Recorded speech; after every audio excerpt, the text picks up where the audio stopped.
नमस्कार, आप देख रहे हैं युवा हित। मैं निशांत आपको आज मिलवाने जा रहा हूं। गुजरात प्रभारी भारतीय जनता पार्टी से हैं किसान प्रकोष्ठ के श्री दीपक ठाकुर जी एवं प्रदेश कार्य समिति सदस्य हैं बिहार प्रदेश से सौरभ जी। आपका और आपका सर हार्दिक अभिनंदन है हमारे शो में। बहुत बहुत धन्यवाद सर। आज की जो वर्तमान परिदृश्य को आप देख रहे हैं और जो परिस्थिति है, जो विपक्ष की भूमिका है और जो अन्नदाता सड़कों पे आए हुए हैं, कैसे देख रहे हैं सर? जो अन्नदाता को अगर देखा जाए तो हमारे देश की रीढ़ है वो, और उनको सड़कों पे आना पड़ रहा है, तो इसके पीछे उनको गुमराह किया जा रहा है या वो मजबूर होकर सड़कों पे आए हैं सर? लेकिन निशांत जी, मैं आपको बता दूं, जो आप भी जान ही रहे हैं, सबको जाना है, इस देश की 70% आबादी अभी भी कृषि आधारित जी। और जिस राज्य में हम लोग हैं बिहार जी। यहाँ करीब 83% आबादी कृषि आधारित है, जिसमें 76% पूरी तरह कृषि आधारित जी।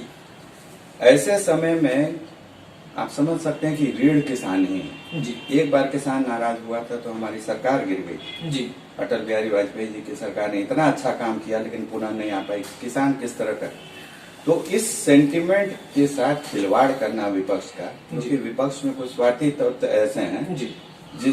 जिनके स्वार्थ की पूर्ति नहीं हो रही इस किसान बिल के द्वारा। जी।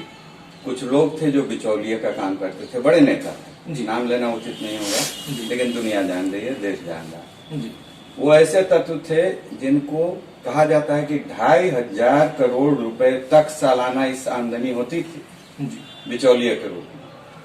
वो कमीशन अब मारा जाएगा, किसान को पैसा डायरेक्ट मिलेगा। अभी आपने देखा एक उदाहरण, एक गोभी की खेती करने वाला समस्तीपुर बिहार का किसान। जी। जी। समस्तीपुर, अब बिहार तो ऐसे ही, इसकी इतनी पूछ नहीं रहती है। भारत के मानचित्र में हर जगह उसको पिछड़ा ही, हर मानक पर पिछड़ा माना जाता है। यहाँ का किसान भी बेचारा कमजोर माना जाएगा। जी।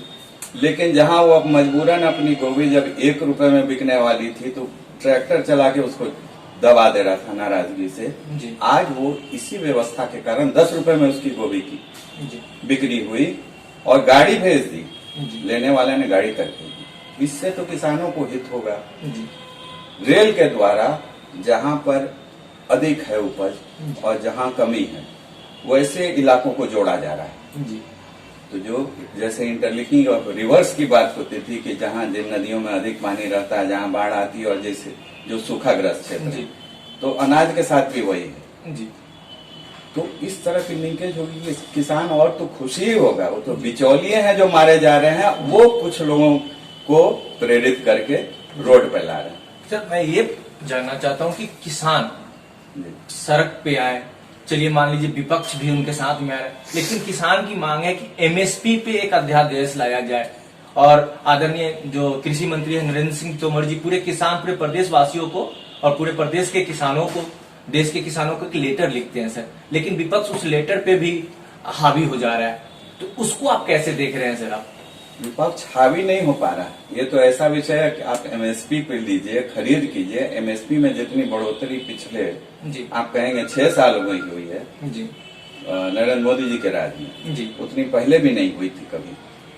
तो किसान तो उससे खुश है, लेकिन अब कुछ तत्व हैं जिनका यही लग रहा है कि ये किसान जो सर, मैं आपको रोक रहा हूँ यहाँ पे। जी। किसान बोल रहे हैं कि हमें एमएसपी से कम कीमत पे खरीदना हो, एक ऐसा अध्यादेश ला दिया जाए, तो क्या सरकार उस पे सोचेगी? एमएसपी से कम पर खरीदना हो।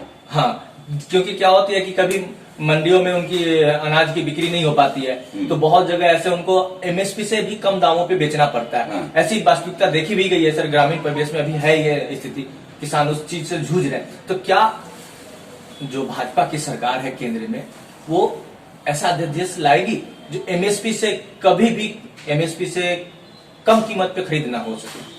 किसान की ये मांग है सर। ये इसीलिए तो वार्ता के लिए भी बुलाया जा रहा है कि अगर ऐसी मांग है, इसको भी आप एक तरह से एक लीगल फ्रेमवर्क में ला दीजिए कि जो खरीदी हो एमएसपी पे ही हो। जी। इस वार्ता के लिए भी तैयार है जी।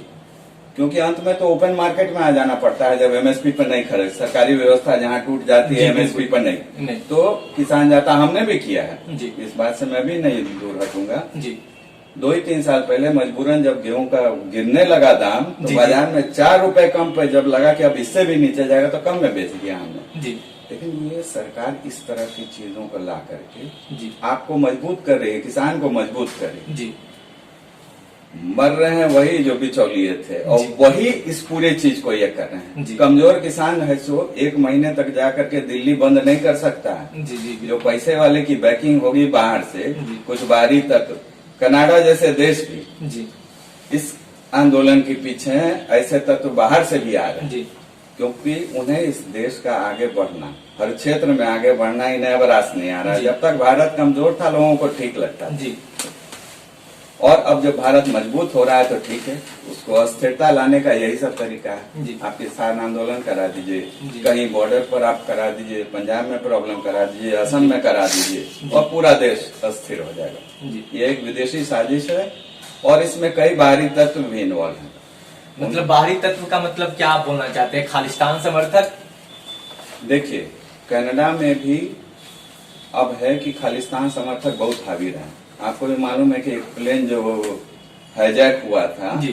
कनाडा के ही लोग थे, कनाडा से ही वो फ्लाइट आ रही थी, और उसका जिसके ऊपर फिल्म वगैरह भी बनी। जी जी ये समर्थक वहाँ की राजनीति पर भी बहुत हावी हैं, जी और पंजाब से गए हैं, तो इनकी पहुंच तो है ही। जी। वहाँ पर अपने लिंक हैं, रिश्तेदार होंगे, परिचित होंगे, जी। उसके थ्रू ये लोग अस्थिरता लाने का प्रयास कर रहे हैं। जी आप फंडिंग कीजिए। आप शाहीन बाग में क्या हुआ, बाहरी फंडिंग के बाद अब धीरे धीरे आ ही रही है उभर करके। जी जी ये सारी साजिश होती है इस देश को, इसकी प्रगति को रोकने की, जी और उसका सबसे बढ़िया मार्ग है कि आप अस्थिर कर दीजिए, अस्थिरता ला दीजिए। जी तो ये भी वही एक है, वही एक साजिश। कहाँ बिहार में कुछ हो रहा है? जी यहाँ का किसान तो बहुत खुश है कि हमारा न्यूनतम समर्थन मूल्य पर हमारा बिकेगा माल अब। जी। तो बहुत खुश है। जी सौरभ जी, आप बिहार प्रदेश कार्य समिति सदस्य सर, और बिहार की जो वास्तविक स्थिति है और किसानों की, जैसा सर ने भी बोला कि 83% जो यहाँ के लोग हैं कृषि कार्यों से जुड़े हुए हैं।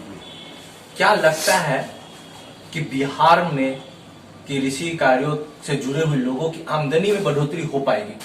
निश्चित तौर पे इस बिल से किसान की आमदनी में बढ़ोतरी हो। जहाँ तक विरोध का विषय है, जी। कोई किसान इस बिल का विरोध नहीं कर रहा है। ये सुनियोजित साजिश है, प्रायोजित है। जी। लोगों को सड़क पे लाया जा रहा है, किसानों को गुमराह कर रहा है। जी। देश का एक एक किसान, एक एक नौजवान बिल के साथ खड़ा है, नरेंद्र भाई मोदी के साथ खड़ा है।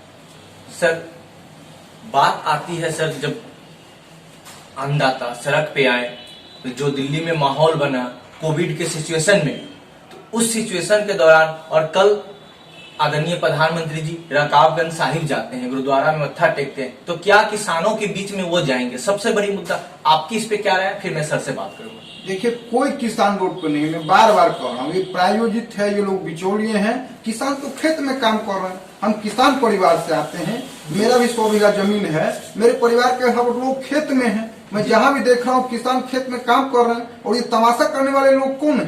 कपिल सिब्बल साहब किसान हैं। ये लोग तो देश को बर्बाद करने के लिए हैं। मोदी जी को कमजोर करने का मतलब है देश कमजोर हो। मोदी जी, किसान, नौजवान, भारत सब एक है। विपक्ष हताश और निराश है।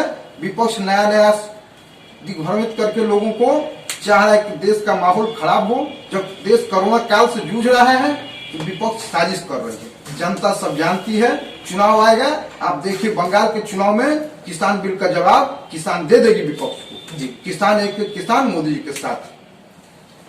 सर, जो सवाल मैं इनसे पूछा वही सवाल आपसे रहेगा। क्या आदरणीय प्रधानमंत्री जी किसानों के बीच में आएंगे, उनकी समस्याओं को सुनने के लिए, उनके समस्याओं के समाधान के लिए? देखिए, प्रधानमंत्री जी तो धीरे धीरे इस देश की एक एक समस्या को उठा करके और देश को सशक्त बनाने के लिए सबसे निचले तबके के आदमी को जी सशक्त बनाने के लिए प्रयासरत हैं लगातार। जी उस क्रम में किसान भी है। किसान तो देश की रीढ़ है। जी तो ये जो इन्होंने अध्यादेश 3 लाए, जी पार्टी ने लाए, इस पर चर्चा सन 2000 से ही हो रही है, जी और विभिन्न कमेटियों ने चर्चा की, विभिन्न मुख्यमंत्रियों के साथ लगातार बैठकें हुई, तब जा करके ये चर्चा विचार विमर्श के बाद 20 साल के विचार विमर्श के बाद ये चीज लाई गई जी। और इसको मूर्त रूप दिया गया। जी अभी दो बहुत कद्दावर मंत्री इस देश के नेता जी। जो आज कांग्रेस में है और एनसीपी में है, शरद पवार जी जी। और हुड्डा जी, जी इन लोगों ने इस तरह की मांग पहले उठाई थी जी जब, और इनकी अनुशंसा भी हुई थी जी। जब ये मुख्यमंत्री थे और केंद्र में ये मंत्री थे शरद पवार जी। जी आज जब मौका आया, जब ये विपक्ष में इनको लग रहा है कि एक मौका है शायद सत्ताधारी दल पर चढ़ाई करने का, जी। तो इसके विरोध में बोल रहे हैं। जी ये सारी बातें जो हो रही हैं ये तो किसान के पक्ष में है। जी आपको तो इसका समर्थन करना चाहिए पूरे देश को मिल करके। और किसान के पास, जैसा सौरभ भाई ने भी कहा, जी इतना वक्त नहीं है कि वो 1 महीना 35 दिन बड़ी बड़ी गाड़ी लेकर के दिल्ली में बढ़िया कपड़े, वो किसान नहीं है।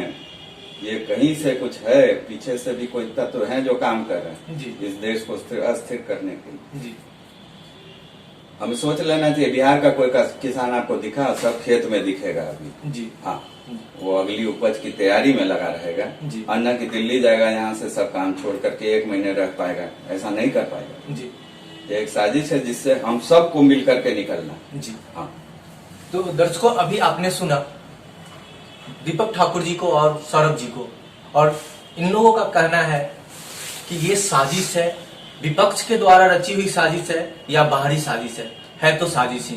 अब देखना यह दिलचस्प होगा कि किसान बिल पर केंद्र सरकार क्या नीति अपनाती है और जो सड़कों पे अन्नदाता आए हुए हैं उनकी क्या स्थिति हो पाती है। बने रहे युवा हित में। मैं आभार व्यक्त करता हूं दीपक ठाकुर जी आपका और सौरभ जी आपका, जो आपने युवा हित के चैनल में समय दिया। और देखते रहें, और अगर यह न्यूज आपको अच्छी लगे तो हमारे चैनल को सब्सक्राइब करें, फॉलो करें। नमस्कार।